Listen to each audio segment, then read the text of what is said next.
STEM City USA Healthy Doses series is your passport to a balanced lifestyle. Hosted by Dr. Tiffany Anderson and presented in the Boston Scientific Auditorium.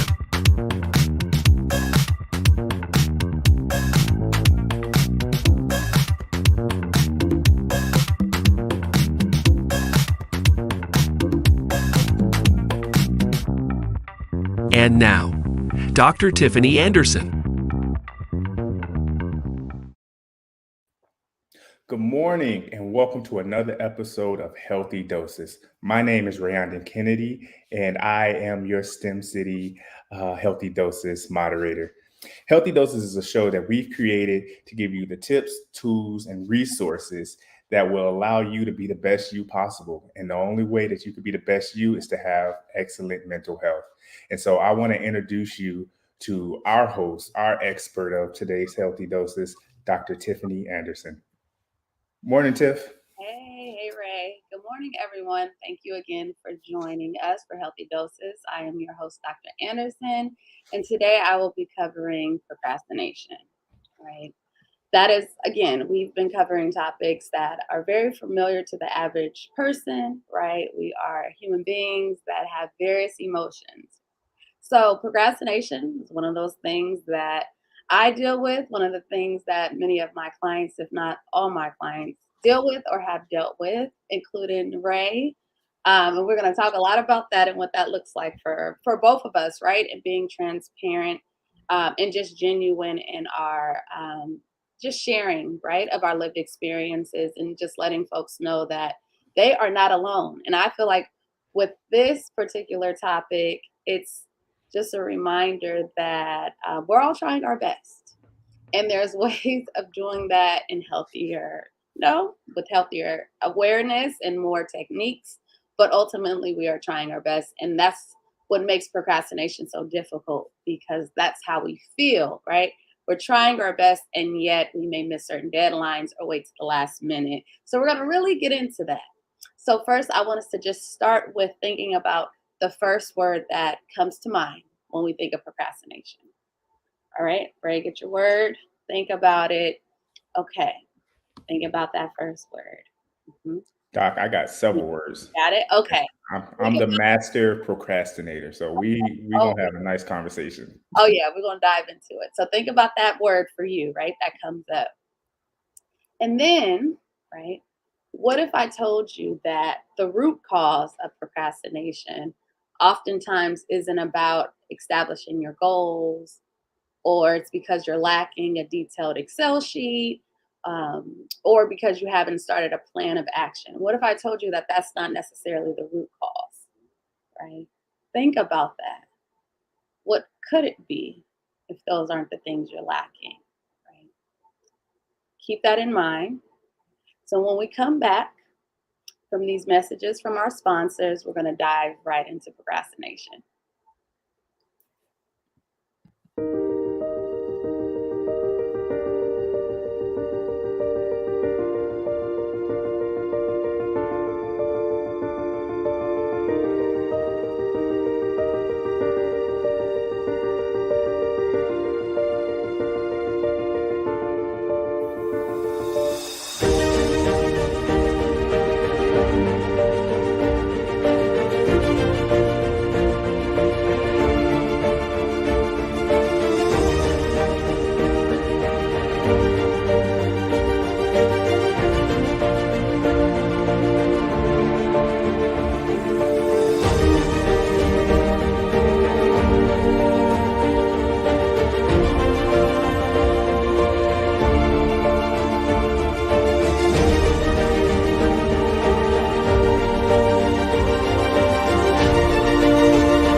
Dr. Anderson, I'm ready to get into this topic on procrastination.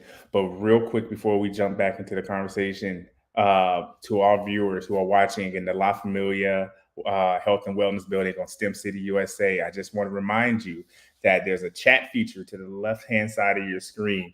You can use that to communicate with fellow viewers today. Also, I want to remind you that you can chat with Dr. Anderson and I throughout the show. It's very interactive. See the flashing QR code in the top right-hand side of your screen? All you need to do is open your phone's camera, hover, scan the code, put the code in the middle of your screen, and you should be able to click a link.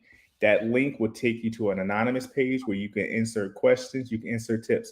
What I would like to do, if you're watching with us, is one, if you have questions, make sure you submit it to us, but also let us know what are some areas that you are procrastinating in, and if you have any tips to override. If you want to share something that may work with you, feel free to put it in there. I just want to remind you that it's anonymous, and we'd love to hear from you. So with that, Dr. Anderson, let's just hop back into it. Yes. Okay. So you're talking about what that word, right? Ray, you want to share your word? The word I was thinking of, Doc, was wait. Because I feel like when you talk about procrastination, it's just always like, yeah, I can do it right now, but I want to wait, or I'm just not feeling it at this moment, or I'm unmotivated, whatever it is. It's just procrastination and wait just seem to go together in my mind. In your mind. So wait. The word that came up for me is angst, like pure anxiety. Like it is not a good place for me. Procrastination is not a good place for me, and we'll find out, through this discussion around how it may show up for other people, right? And so think about that word. Think about how that word in particular, how procrastination in particular shows up in your life, and the ways in which you want to kind of minimize that, right? And so we're going to talk about it. So I pose the question, what if it's not necessarily about what you're lacking? What if it's not about not having an action plan or just not meeting certain deadlines? What if it is actually about avoiding negative feelings? So as we've kind of done more research around procrastination, we're finding that it's not that folks are lazy or that they just simply are unmotivated. Not that that's not an emotion that comes up, right? But that's not the primary emotion. We're finding that it's all about the immediate urgency of managing negative moods and feelings rather than getting the task done. Right? So we kind of understand procrastination as like this act of unnecessarily postponing decisions or actions, right? Mhm. That's a part of it. But also, it is that procrastination is about being more focused on minimizing negative emotions than completing the task, which makes sense because as humans, we're based off emotions. We're taught that these are the things that have to get done within the society, but we are human first. And so our brains are programmed to minimize anxiety, sadness, right? Negative emotions. It's just programmed that way. So if a certain task brings up negative emotions, the brain will say, how do we get rid of that threat? And then what do? We get rid of the threat by putting off the task. That's what we're dealing with. Doc, we got a lot to unpack, Right. because like I said, I'm the master. And some of those things you say hit home. Some of those things I'm just like, you know, you mentioned. Well, you know what? Before I get into my stories, let's continue to just break down Yes. procrastination Okay. scientifically. Okay. Yeah, because I might take us off a deep end. So yeah, let's Add keep more. going. Yep. Okay. Yes. Because I know folks are processing like, oh, I thought I was just this. I thought I was just that. Again, those are still real emotions in the moment. But what we are doing and what our brains are doing, the amygdala in our brain says this is a threat. This activity, this task whatever we're being asked to do is a threat. And once it detects it as a threat, it tries to get rid of it. And so we get rid of it by postponing it, pushing it off, saying we'll do it tomorrow, right? And that then in that moment alleviates the threat, alleviates the angst for me, alleviates what Ray would say, like the wait. Like it just encourages you to wait, right? Because you're no longer under that sense of threat.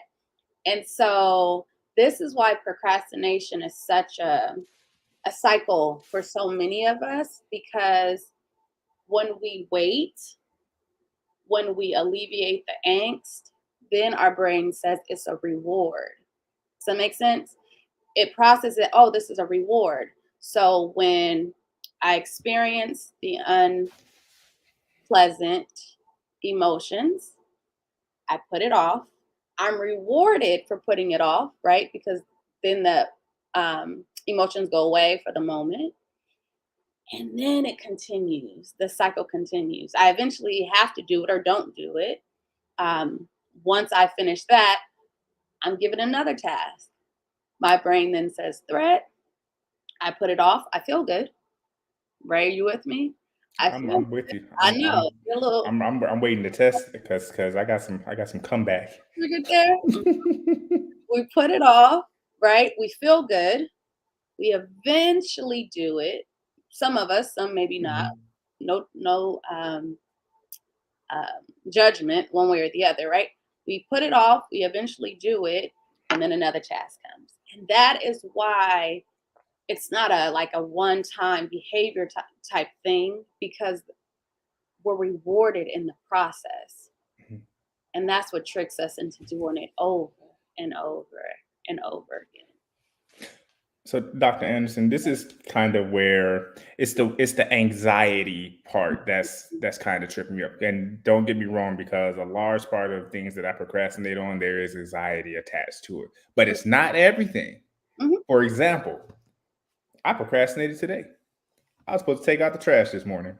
I was supposed to take it out last night. Didn't do it. Procrastinated. Still sitting in there. So I know my wife is probably going to have words with me, but I didn't put it off because I was anxious about it.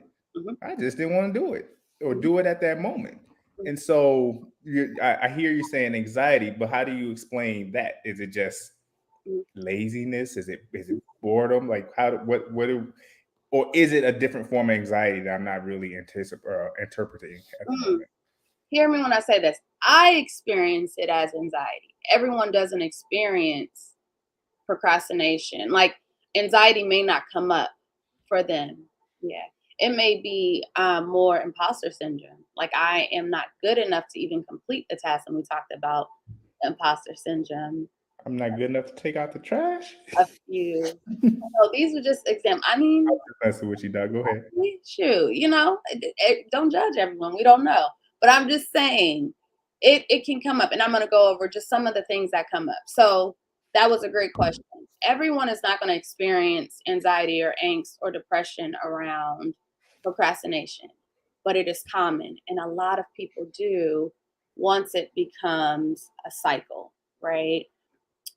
Some may simply, again, be more focused on the reward system of feeling better in the moment and maybe getting tasks done at the end and excelling and feel like it's actually worth the last minute challenge, the last minute stress, the all nighters. Like it may be worth that to them, right? We're just two folks with different lived experiences. But what the research is saying that if this is long term, depending on what people are doing, right? Like if I don't show up for clients because I'm procrastinating, that impacts a lot of people, right? If you are over big budgets and you are procrastinating, you miss deadlines, that um, impacts the entire business and productivity cost. There's a lot of money involved, right? So we can't necessarily kind of minimize the impact that procrastination has on people's lives, on their jobs, on their families, right? So the trash is one thing, but we see it a lot more with like larger tasks, around people's livelihoods, right? Around their jobs, around Mhm. the ways in which they make money because they're encountering negative emotions around tasks, right? So it differs for every person, but it sounds like for you, Ray, you found a way to kind of live comfortably within procrastination. Correct me if I'm wrong, for certain tasks, For a lot of tasks. for a lot of Uh, yeah, that. and yeah, and um, sorry, you took me to different. So Yeah. let me give you an example because you Okay. talked about rewards, and we can dive into this a little bit. Um, in college, and this is a true story. I did very well as a student. Mhm, I did not write, no matter how big or how small. I did not start writing a paper before the night before it was due, if that makes sense. Like mhm, every paper I started, my paper was due tomorrow. Yeah, sometimes I had to start, if it was a bigger paper, I started writing that paper maybe at noon the day before and kind of pulled an all-nighter, but I did it, whether it was 15 pages, whether it was 20 pages. I think it was maybe one paper that I did, um, that I started writing before the night before it was due. And mhm, so I say that because you talked about rewards. I did mhm, very well as a student. I don't think I got anything lower than a B on any paper I submitted, mhm, whether it was a term paper, where it's not. And that's not to say I didn't have thoughts and I didn't have, the kind of the direction of the paper. And I just actually sat down, started putting, pen to paper or, typing, whatever before the night. right. But I say that because there was no negative reinforcement with that procrastination, right? Like if I waited the night before and it was a terrible paper and I got an F, and then I might start thinking, You I learn gotta from change it. this. Mhm, But when I kept getting good grades, it felt like, and it still feels like this today, when I procrastinated, like I have no other option, right? I have no other, like I gotta sit down and do this, or I will miss this deadline, or I will do that. It seems like it still reinforces mhm, because now I don't have time for distractions. I don't have time to think about the video game or have time to run outside or do anything because right now my focus is now laser pointed because now it's do or die. It's mhm, do or fail. And mhm. so I'm not going to fail. So I'm going to get it done. So it feels like it brings out like this is super focused, laser focused. So this is where I'm at. And I'm wondering if there's other people out there who might feel the same way when you have no other way but your back's against the wall, fight or flight, Yeah, you know, you got to run through this wall. And yeah. like, that's so when you talk about rewarding, and now mind you, there's a whole lot of anxiety that comes with that. And so I am clear on that, but it feels like I do well in these situations. So Well, so how do we explain that? well, you do.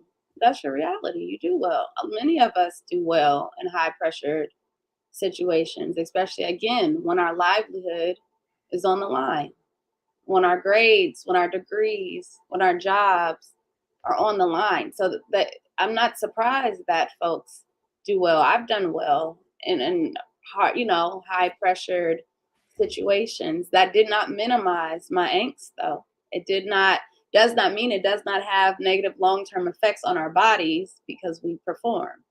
That make sense?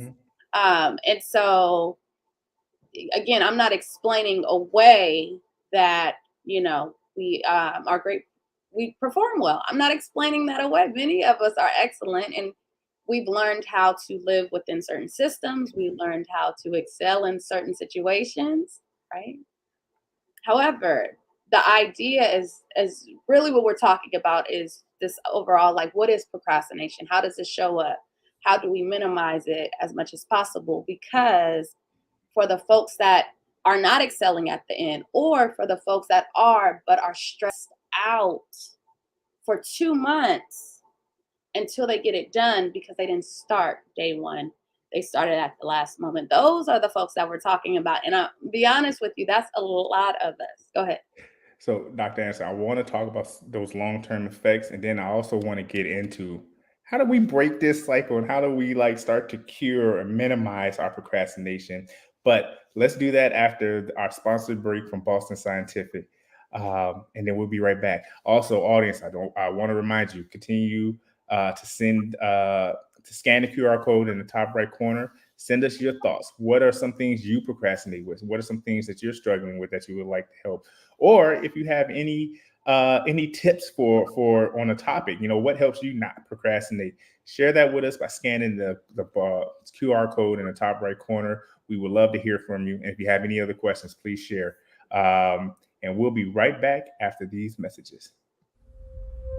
We know how to treat the colds and the coughs. We know how to treat the bumps and the bruises, the cuts and fractures. But how do we treat, I can't afford a day off work to see a doctor? How do we treat, I've never had a doctor who speaks my language? How do we treat, I don't know how to connect with some of my patients? How do we treat, you're not listening? We can't treat what we cannot see. So we have to look closer and see what we're missing. People, patients, misdiagnosed, misunderstood, overlooked. These are the people left out of a system charged with helping them. And it's up to us to find them in our communities, in our relationships, in our data. We're meeting them where they are, discovering who they are. We're taking an honest look to understand their healthcare needs and delivering effective ways to reach them. We don't have all the answers, but together we can find the way to address the gaps in our healthcare system, to provide something better, to find more chances to save more lives.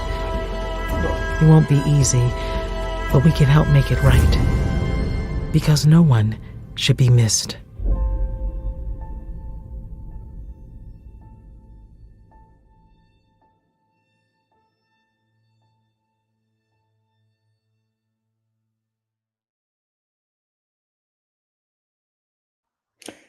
Thank you to Boston Scientific for that wonderful message.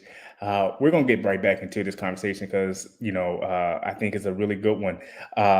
So before we went to break, Dr. Anderson, we talked about some of the long-term effects of procrastination, and so I kind of want to dig into that because I feel like I've been procrastinating a long time, Dr. Anderson, and what can procrastination or a cycle or pattern of procrastination, what are some of those long-term effects that that might be affecting me or could be affecting me or has the potential to affect me down the line?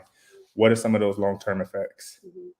I think it's important. I'm going to keep it open because I don't want you to necessarily personalize everything that I say because it may not be your experience, right? Too late for that, Dr. Anderson. I personalize everything. No, I'm just playing. Go ahead. Because it can feel a bit extreme. However, it is very much real for, again, a lot of folks. Again, this is something that I live with. And as I get older, I recognize that I have to be more intentional about avoiding this because the way that it impacts my body now compared to when I was a college student and can pull all-nighters and my body didn't react in a way that it does now, right? Mhm. So that's also an incentive to working through this. Anyway, the question, negative long-term effects. So for folks that struggle with chronic procrastination, it doesn't only interrupt productivity, right, overall through your job, but it has destructive effects on your mental and physical health. So for some folks deal with chronic stress, general psychological distress, low life satisfaction, symptoms of depression, anxiety. I mentioned that personally for me, poor health behaviors, right? So thinking about how one is taking care of themselves if they're under chronic stress. Oftentimes we're not thinking of our own health and and how we need to show up for ourselves. Chronic illness, it can even turn into hypertension or cardiovascular disease. So it is a serious thing. And again, Ray, we are young. We have time to make certain changes. It does also think about, you may be a person that does not deal with a lot of stress or take it in as stress. You may be a person that is able to just kind of just do and live like that. And that's a beautiful way of being. A lot of us cannot do that, right? So we have to make certain changes. Also, when doing research, we found, and this was me, these are more students that who tend to procrastinate experience higher levels of frustration, guilt, stress, and anxiety. And in some cases, it can lead to serious issues like low self-esteem or depression. It can get really serious because what I haven't said yet is a lot of reasons why folks are procrastinating is surrounding low self-esteem. We talked about that imposter syndrome. A lot of things that you may not, again, deal with personally, but that many of us may deal with, right? And so procrastination oftentimes is connected to other things, other mental health things, or uh, other areas in our life where there's like we feel in like a deficit in some way. Does that make sense? So Absolutely. it's a cycle that procrastination is simply a symptom of it. But where that when the task is given, these are the slew of things that come to our minds. I'm not good enough, low self-esteem, I'm not worthy, I'm not smart enough, what will people think? All these things happen. The brain says threat, we put it off. So understanding for many, it's bigger than just procrastination. There's a lot of things that are going on internally that just encourages us to put things off because it's hard for us to then encounter the slew of emotions that come up with that particular task. So what I'm getting, Doc, is that much like a lot of the topics we've talked about, procrastination is a byproduct of a bigger disorder, a bigger It's not a uh, disorder, just issue, yeah, but a bigger issue. mm, Whether it's anxiety, whether it's boredom, whether it's imposter syndrome, all things that we've talked about on previous episodes, or something. So my question is, this is my favorite question, is when do I get to come see Dr. Anderson? When is it time to seek help professionally? When does procrastination get to a point where now it's affecting my life? I'm late on deadlines. Maybe I, missed a couple of assignments. I'm failing school or missed a big assignment, got fired from my job. When is it time to seek professional help to try to address this? And then what does treatment look like? yeah. So great question. A lot of things that we'll see throughout the show in regards to when do we seek support is if it's interrupting your daily functioning. So all those examples Ray gave are great examples of how procrastination can interrupt someone's daily functioning, someone's overall well-being, right? If you're missing certain deadlines, if you're getting fired from jobs, if you feel like stuck and you're unable to try new things, if your self-esteem is so low that you feel as if you can't complete certain tasks or you can't get up or you can't do certain things, right? That is interrupting your daily functioning. So that is when you need to come in. Again, what brings people in is often not what keeps them. So you may come in for procrastination, but we realize that it's more of like anxiety or depression, right? That is causing you to procrastinate, or procrastination is causing one or the other. But again, it's a cycle, and the biggest goal is for you to come in. So treatment is really going to focus on helping the person identify why and when they're procrastinating, but most importantly, identifying the emotions that are coming up for them that's causing them to procrastinate. Because remember, this is more around emotional management, not time management. So I think that's important for folks to know. Procrastination, you may think it's a time management thing, or you may think you're just simply lazy or just don't want to do it. Those are just things that may come up, but it's really your body trying to regulate your emotions surrounding the task. And so if we can really identify those emotions, that's what we're going to tap into. What are the emotions, right? Is it self-doubt? Is it low self-esteem? Is it angst? Is it depression, right? Is it avoidance? What are those emotions? And then we'll identify those, talk about how we can reduce those emotions or identify them in the moment, and then help you to complete certain tasks, right? And so that is really what treatment looks like. And normalizing that procrastination happens to all of us. It can happen to all of us, and that it is something that we have to be intentional about kind of solving or at least managing, because we may never solve it completely. And that's okay. That's mental health, right? It's a lot of things we're managing. We can't eliminate everything.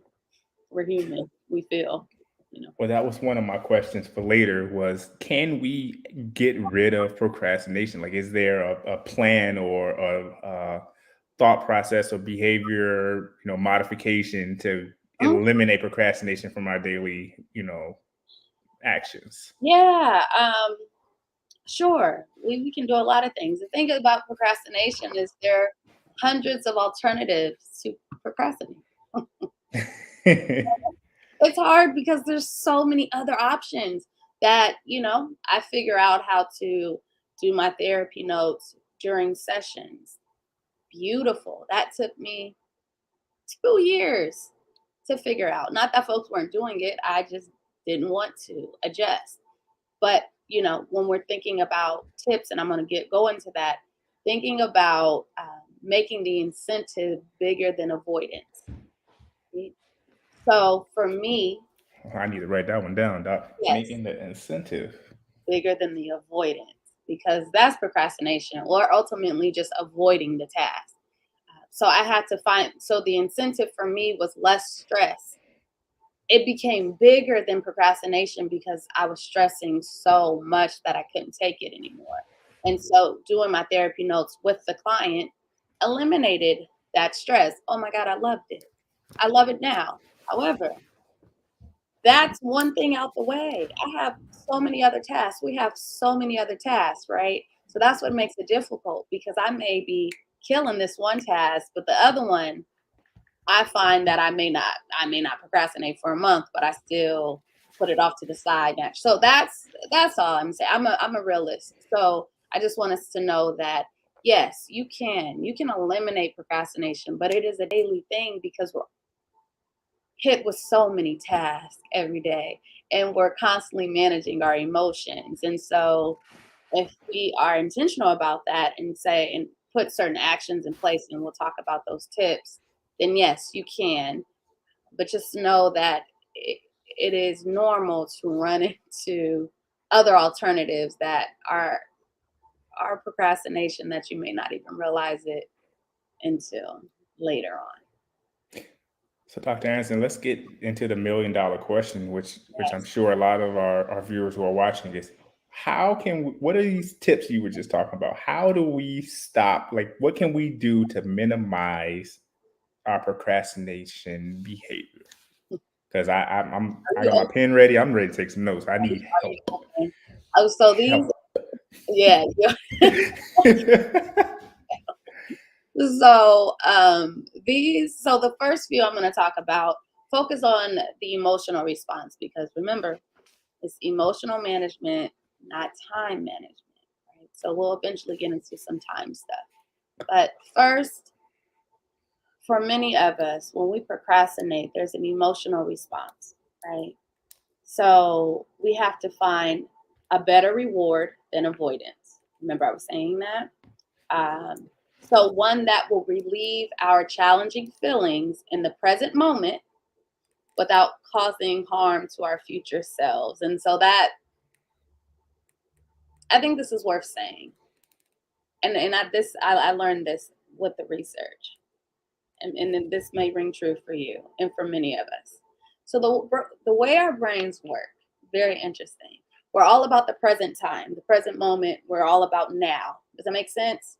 Mhm. When we push things off, like deadlines, uh, when we say we'll get to it later, our brain believes that that's like our future selves, and oftentimes we don't think of our future selves as us. We think it as someone else's problem. Yeah. So if the challenge is, I want to go to the gym, I need to go to the gym. Or someone says, if you don't start working out in 2 years, you're going to have health issues. Mm-hmm.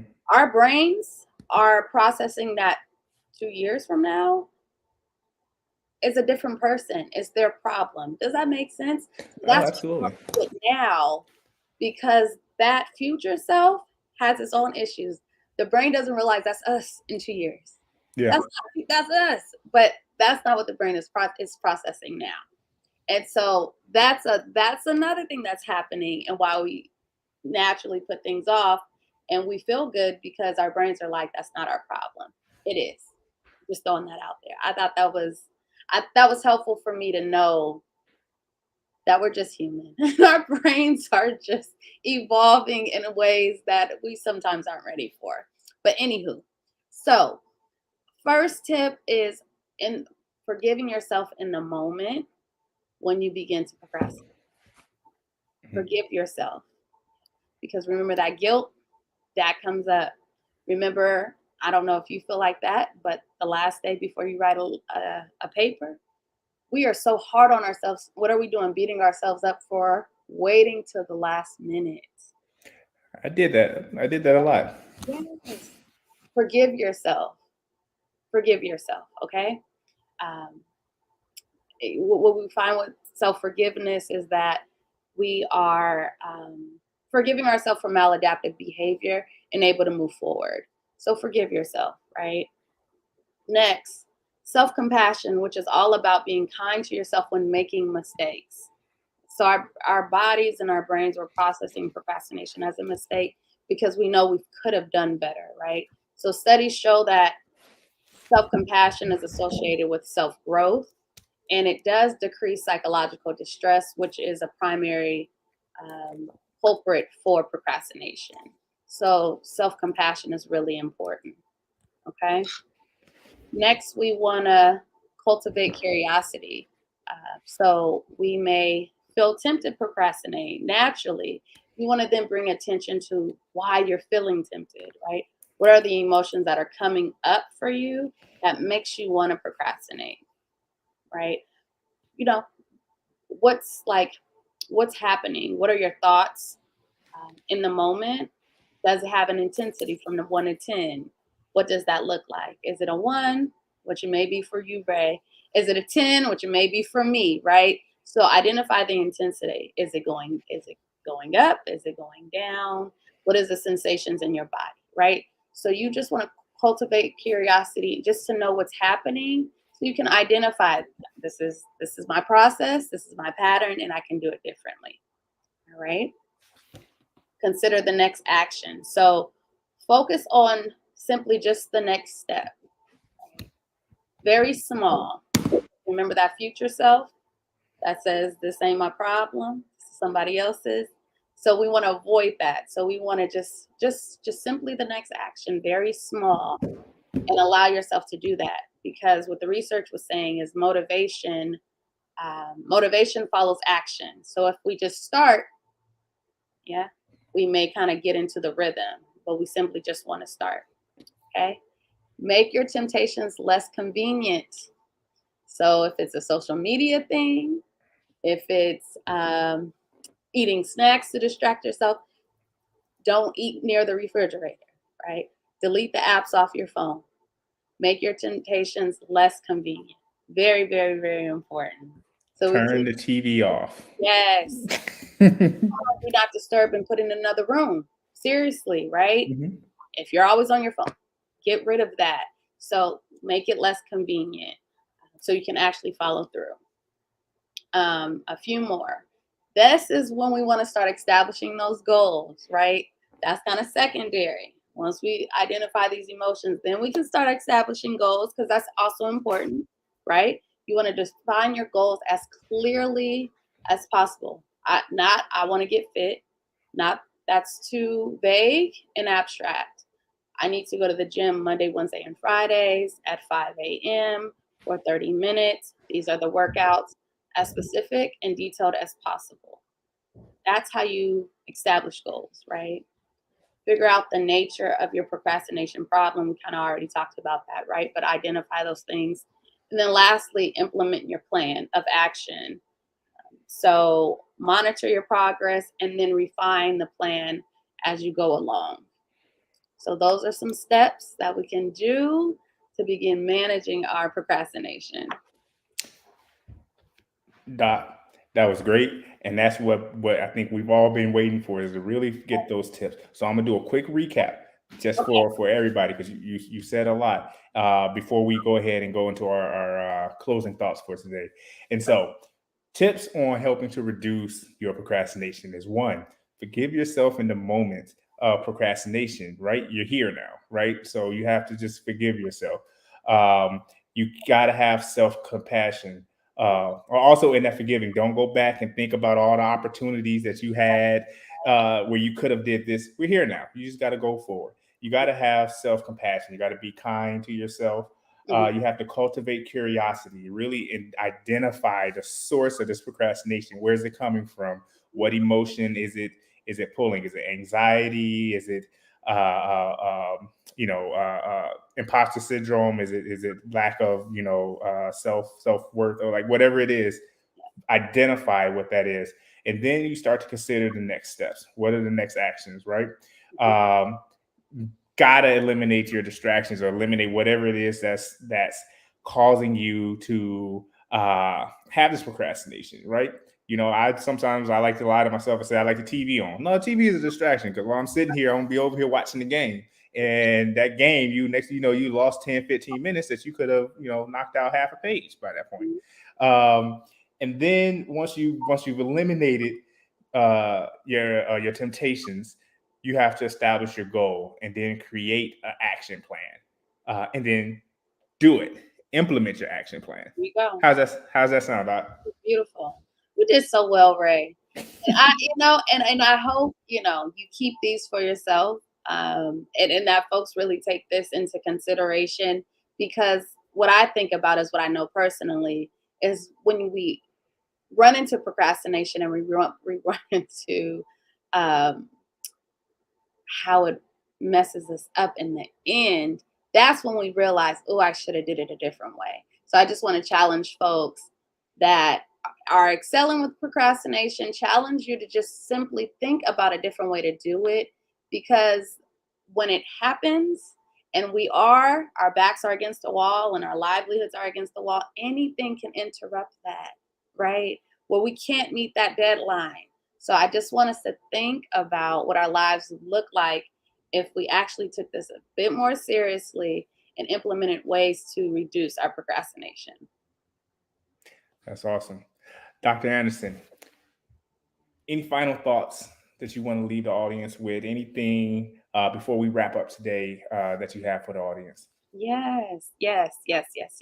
So oftentimes with procrastination, that I didn't really get to say, but I know is a big thing, we associate our worth with our work. And so if folks are in a place where they tell us, they don't really like our work, or it can change, or it can be better, we take a hit to our self-worth. And that is not the same thing. That is not the same thing. And so this is a big thing that I want us to just think about, because our self-esteem is tied into our work. The ways we feel and love ourselves are tied into our work. And I want us to begin detaching that and recognizing that it's not about just doing, right? That we are worthy outside of our doing. That just being here is enough. That just being yourself is enough. And so when procrastination comes up, just recognize that it is simply our brains trying to protect us, right? It is not necessarily the task, just our brains. And so if we can regulate that, if we can have a better understanding of what's happening in the moment, we can choose a better outcome for ourselves. So just do that. And for next week's episode, we are going to be talking about burnout and what that looks like for us. That's a whole nother thing. And I'm excited. again, we are helping each other because we all have many shared experiences with burnout in a slew of other areas in our lives. Dr. Anderson, I got a question for you right now that you can start prepping for next week. When can I go on vacation? Okay. When? You and me both. let me know when we can go on vacation. Exactly. But listen, I'm looking forward to that conversation on burnout next week. So I really hope that you guys enjoyed today's episode, and I really hope that you come back and have a conversation with us on burnout next week. And so thank you for joining us. Thank you for being here. Thank you for allowing us to kind of occupy your screens every Saturday. We really hope you're getting and taking things away, and we're really kind of helping you live your day to day in a better way. So everybody, yeah, that rhymed. I know. But everybody, please join us next week. If you're sticking around STEM City, we have an amazing career day coming up here. So join us over in the Educational Discovery Center in STEMCityUSA.com. We hope to see you there. We have a great conversation with our teen ambassadors and Commander Dennis. So come join us for that STEM career day. Come join us next week for Healthy Doses. Thank you to Boston Scientific. We'll see you next week. Take care. For more than 40 years, Boston Scientific has relied on our spirit of relentless innovation to advance science for life. We have the privilege and responsibility to deliver higher quality, less invasive, and more accessible device solutions, and the need has never been greater. Boston Scientific technologies are used to treat roughly 30 million patients around the world each year. Across our business, our products are supported by vast clinical data, including bench testing, randomized control trials, and ongoing real-world evidence to ensure the highest quality products make it into the hands of our customers. And we're always looking for ways to provide even more effective therapies and solutions. We invest over $1 billion annually in research and development to sustain a robust pipeline of meaningful innovations. We continuously strengthen our manufacturing and operations capabilities with artificial intelligence and advanced microelectronics to create devices that are smaller and smarter. And we're collaborating with our medical partners and physicians to advance digital capabilities with remote device support and a broad scope of training and education programs. Advancing science for life is also about supporting our employees and the communities in which we operate. Now more than ever, we rely on our values to guide our company as a global business and as a global corporate citizen. We're working to help confront healthcare inequities and social injustice, not only with financial contributions, but through volunteer service, advocacy, and expanding market accessibility. We're also focused on environmental initiatives that move us towards our goal of becoming carbon neutral by 2030. The unmet needs are great, but the future of healthcare is bright. Our innovation centers provide a place to explore opportunities, examine solutions, and see what lies ahead for medicine. Together, we can continue the relentless pursuit of innovation to help everyone live longer, healthier lives and make a difference all over the world.